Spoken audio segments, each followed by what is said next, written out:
Is it true that poor people can't be lazy? This question may sound controversial, but let's think about it for a moment. Imagine two people with different economic circumstances. One was born into a wealthy family, the other from a meager family. When the rich person is lazy, their life may remain comfortable thanks to their parents' savings. But if the poor person is lazy, what will their family eat tomorrow? This is the question we will discuss today. Many believe that poverty occurs because of laziness. A stereotype often appears on social media: poor people are lazy, that's why they remain poor. However, life is not that simple.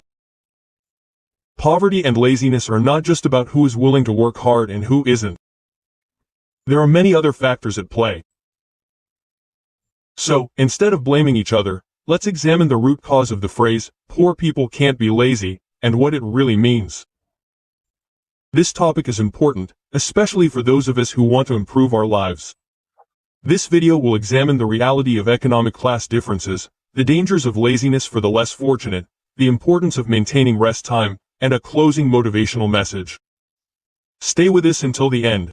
Who knows, your perspective on laziness and hard work might change after watching this.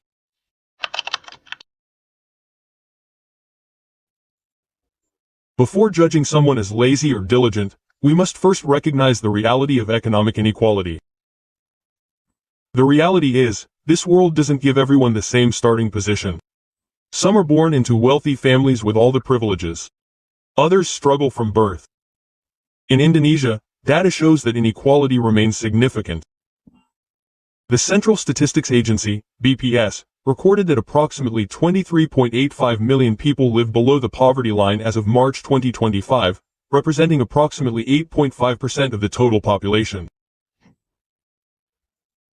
The poverty line itself is dire, only around Rp 20,000 per person per day. This means millions of people must survive on money that some of us in big cities might spend on a cup of coffee. The gap between the rich and the poor is also extreme. The 4 richest people in Indonesia have a total wealth equivalent to the wealth of the poorest 100 million people in the country. Imagine, just 4 people can match the combined wealth of a third of our population. The Oxfam report illustrates how wide the economic gap is.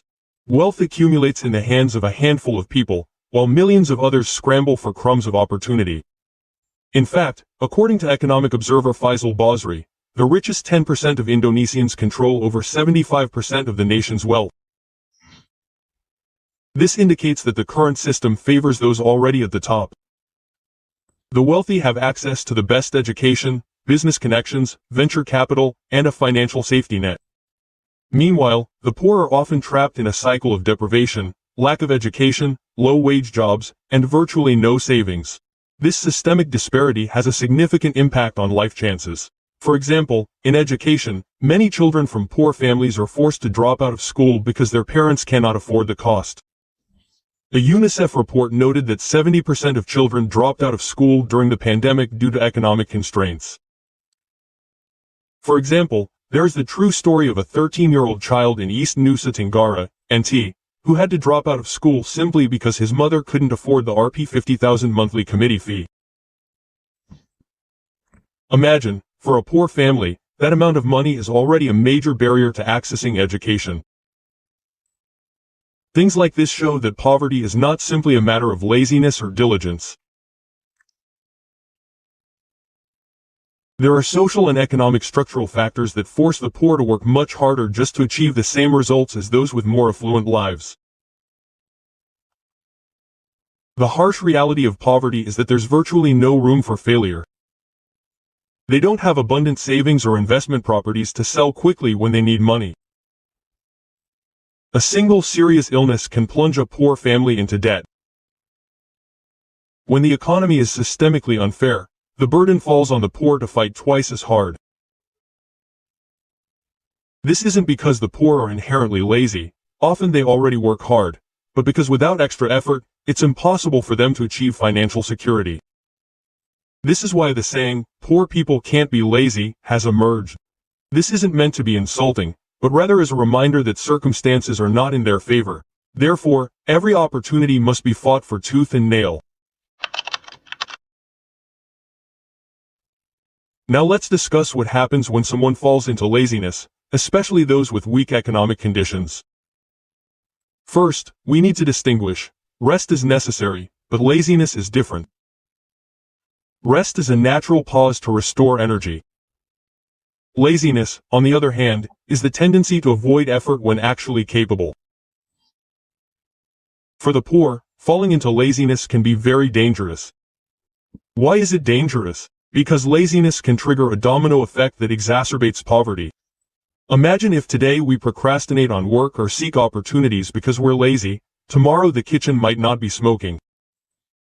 Time is the most valuable resource for those living hand to mouth. Every wasted hour means lost income. For example, a daily wage earner who is lazy about working today immediately loses that day's wages. A street vendor who is lazy about opening his stall because he's lazy will lose customers to competitors. For those with a meager salary, aimlessly lounging around could mean being unable to pay the electricity bill or rent at the end of the month. Simply put, laziness narrows already limited opportunities. Small things like waking up late or delaying applying for a job can make a big difference to the future of the underprivileged. Laziness is not only dangerous for ourselves, but also for those we depend on. Often, those in poverty don't live for themselves alone. There are families, children, and siblings whose fates are intertwined. If the primary breadwinner is lazy, it's not just him who suffers, but the entire family. Perhaps the lazy father can still eat every day thanks to the kindness of his neighbors.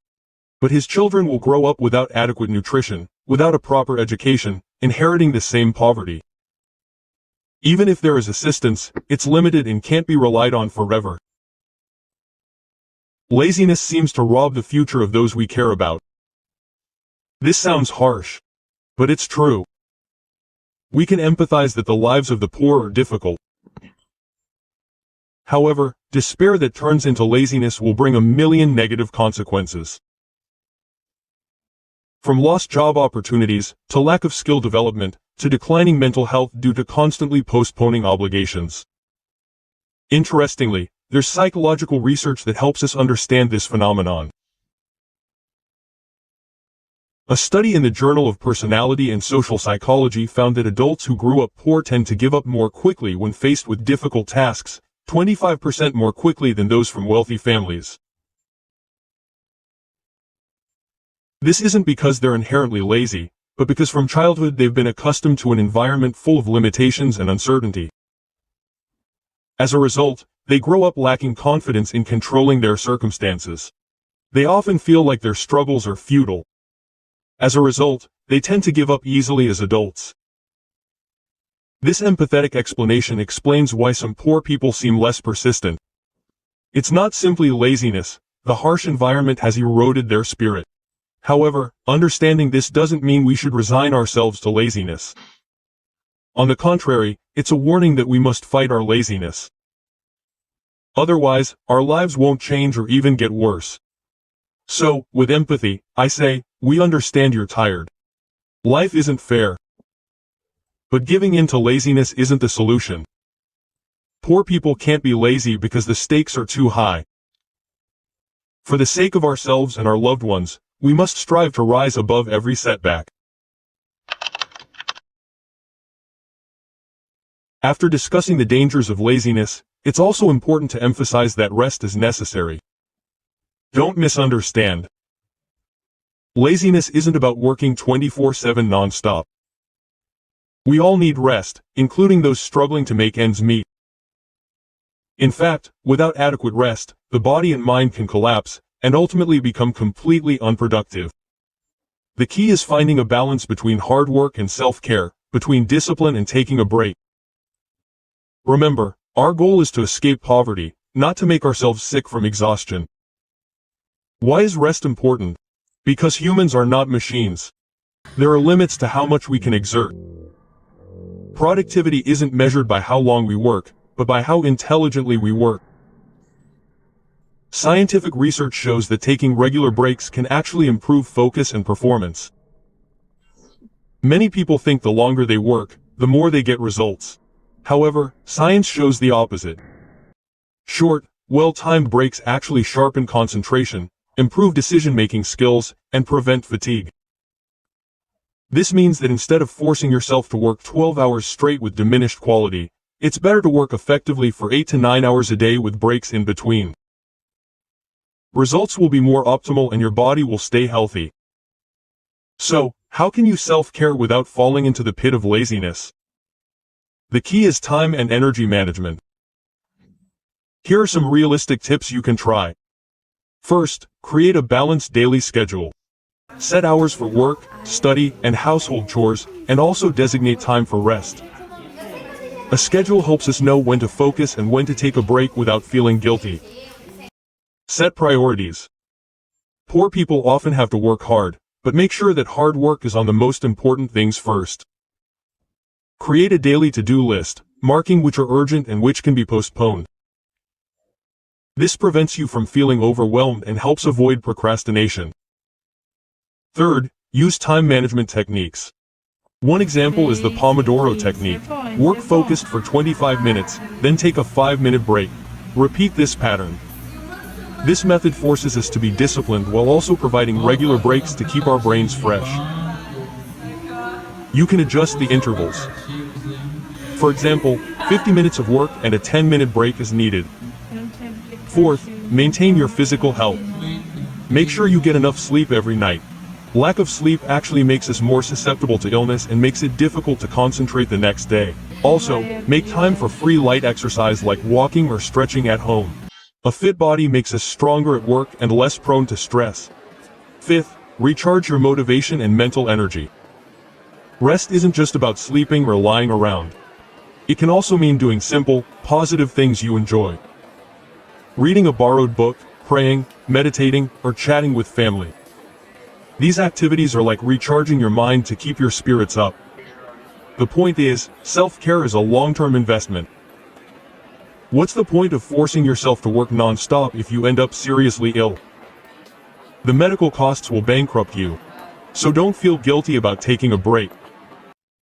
Get enough rest and then get back to work with renewed energy. Poor people may be tired, but don't give up. Manage your time wisely so you won't be caught between two extremes, being too lazy or too tired. Remember the adage, hard work is important, but smart work is far more important. Working smart includes knowing when to pause in order to leap forward. Now that we've reached the end of our discussion, it's time to summarize and provide some closing motivation. First, let's acknowledge that life is indeed unfair. Some people are born with a good life, while others start from nothing. Poverty is not a disgrace and is not always the result of laziness. Many factors beyond our control can cause someone to fall into poverty. However, poverty is also not an unchangeable destiny. Our attitudes and actions determine whether we remain trapped in it or strive to improve our lot. The message that poor people shouldn't be lazy is actually an invitation to never give up in the face of limitations. If you're struggling from the bottom, stay motivated. Perhaps right now you feel like your efforts haven't yielded significant results. Don't be discouraged.